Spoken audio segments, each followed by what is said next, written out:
Les outils d'Arbio, démarche d'analyse des risques biologiques, sont des ressources de l'INRS pour former les enseignants à la démarche d'analyse des risques biologiques. Ils peuvent aussi être utilisés avec les élèves qui pourront tester leurs connaissances en autonomie avant un retour auprès de leurs enseignants. Ces outils viennent se substituer aux ressources d'IDAPAGE utilisées pendant longtemps pour appréhender cette analyse des risques biologiques. Il existe deux volets, le Darbio 1 et le Darbio 2, tous les deux accessibles via le site 3RB. Pour chacune d'eux, une vidéo de présentation est disponible. Le format court de ces deux volets vise plusieurs objectifs.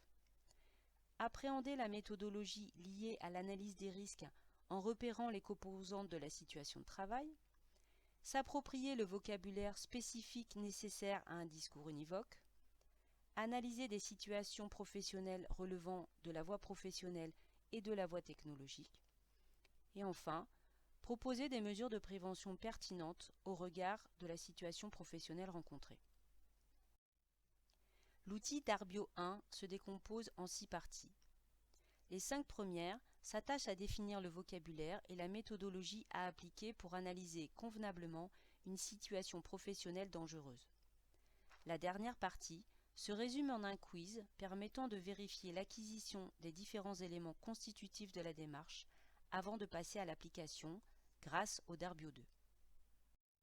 Sur cette vue, 3 situations différentes sont proposées, lesquelles utilisent 3 méthodes d'analyse différentes. La méthode des 5e, la méthode Itamami et la méthode du QQ-QCP.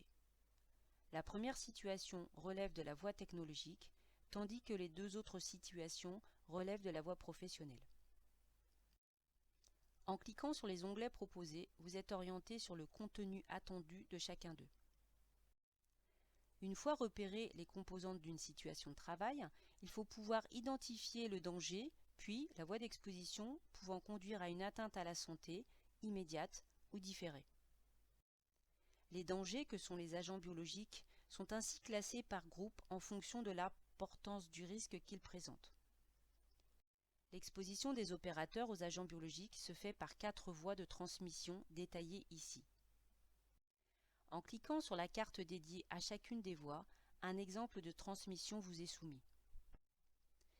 Des atteintes à la santé consécutives à ces expositions aux agents biologiques pathogènes sont ici illustrées.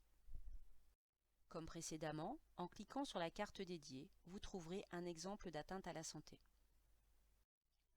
L'analyse des risques ainsi terminée vous conduira alors à choisir et mettre en œuvre des mesures de prévention qui concernent le réservoir, les agents biologiques, l'exposition, les personnes. Ces mesures de prévention seront l'objet principal du Darbio 2. Une fois terminés les 5 chapitres notionnels, un quiz est proposé. Il est l'occasion de vérifier la compréhension de la démarche d'analyse des risques biologiques. Enfin, une page bilan vous apporte des informations complémentaires avant de poursuivre par le visionnage du Darbio 2.